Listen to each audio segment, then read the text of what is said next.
But I have Rebekah, and I'm going to say this as short as I try to make it as short as possible. So I have Rebekah, who's Isaac's wife, and I actually relate to her, but I can't even get into that. But my text begins in Genesis 25, 20 through 21, 24, and 26. I'm reading from the New King James Version. I'm just going to read it through because I'm going to be skipping a lot of parts from that, so you can just listen. Starting in verse 20, Isaac was 40 years old when he took Rebekah as wife.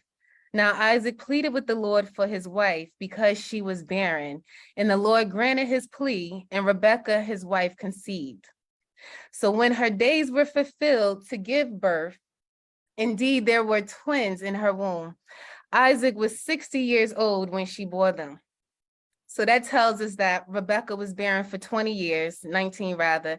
She was incapable of producing offspring, but it wasn't for forever, though I'm sure it felt like it was. And in relation to our theme, just you wait and see, my topic for tonight is the Lord will come through for you. And just to give a little backstory, the Bible tells us, and it's going to be a very quick backstory. The Bible tells us about the beginning of Isaac and Rebekah in Genesis 24. Abraham, Isaac's father, well advanced in age, sent out his servant to find a wife for his son Isaac, and told the servant to go to his country, to his family, to take a wife for his son. So they made an oath, and the servant went out and was led by the Lord, and he finds Rebekah. After he talks to Rebekah and she passes all the tests because he asked God for signs. He goes to her family, tells them about the situation, and they release Rebekah to him to leave with him to go meet up with Isaac. Yet before Rebekah departed from her family to begin her new life with Isaac, and before she became aware that she was barren, and it's stated in Genesis 24, 59 through 60, as she departed, they blessed Rebekah and said to her, "Our sister, may you become the mother of thousands of 10,000s, and may your descendants possess the gates of those who hate them." And I love this part because this is where the prophecy first went forth, pretty much letting her know in advance that what you're about to go through and experience won't be forever. And so I view it as a sign letting her know that God's promise to her will surely come to pass. And I believe that her hearing this from the beginning gave her some kind of hope and something to hold on to during the waiting period. Yet to get a prophecy as such, but not see it happen for 19 to 20 long years, I'm sure that there were many hurt feelings she endured throughout that process.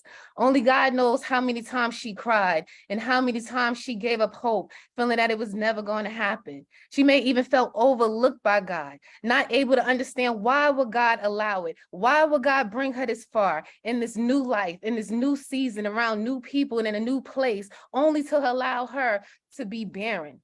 And as many of us that can relate to these feelings and more due to some barren situations in our lives outside of childbirth, as that's not the only situation we can be barren in. As many of times that we can go into a situation happy only to be confronted with hurt, going and thinking we're going to produce a thing, but with every attempt we make, it don't work. It is then that we find ourselves barren in certain places in our lives. We can be barren in relationships, barren in singleness and career opportunities, and even in finances, just to name a few, which in turn causes us to become discouraged or unfulfilled in our current situation, feeling as if we are lacking purpose or direction, as situations can lead us feeling emotionally depleted, and which causes us to feel barren or empty. And just bear with me because I know this is an empowerment conference and we're going to get to the empowerment part, but this is the type of agony that we often go through that causes the need to be empowered and encouraged. It's the feelings derived from the barren situations in our lives, even outside of motherhood. And I'm sure that's how Rebekah felt. I'm sure she had gotten so down low to the point because it struck something in Isaac and caused him to muster up enough faith for her. Because in Genesis 25:21, it said that Isaac pleaded with the Lord for his wife. He went to work in prayer for her and made an emotional appeal. And God opened up her womb. God came through on his promises, as he always does. And no matter how many times we hear it, when we go through broken situations, waiting for our breakthrough, we tend to forget that prayer is still the answer. Prayer is still the key to getting through the wait. And the enemy knows the wait process can and will trip us up if we let it. But we got to remember, as First Lady said is best, that there's power in women who wait. And we need to remember that no matter what it looks like, God will come through.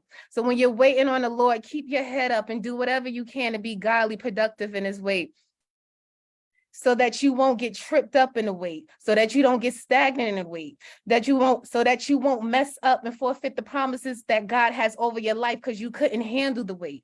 So be sure to remember that God will come through for you. He won't forget you. He's an on-time God. And that reminds me of a meme that I saw that said, when you understand that God is never late, you wait differently. And I love that. And it's so true, because no matter how long we wait, how long it takes, wait on him and know that your situation will change. Just be sure to not keep your mind stayed on a situation, but to keep your mind stayed on thee, because it's then that he will keep thee in perfect peace. So get busy in the things of God and the wait, and whatever you're waiting on God to do now in this moment, be sure to wait differently this time, knowing that God will come through for you. And if you can just push through and focus on seeking God's will, then strength and peace can be found in the wait, because they that wait upon the Lord shall renew their strength. So just be sure to remember that the Lord is faithful. The Lord is and he is faithful when it comes to fulfilling his promises, and he will be sure to provide what we need in his perfect timing. So just trust God and remember that the Lord always comes through, and that the Lord will come through for you. Just you wait and see. God bless.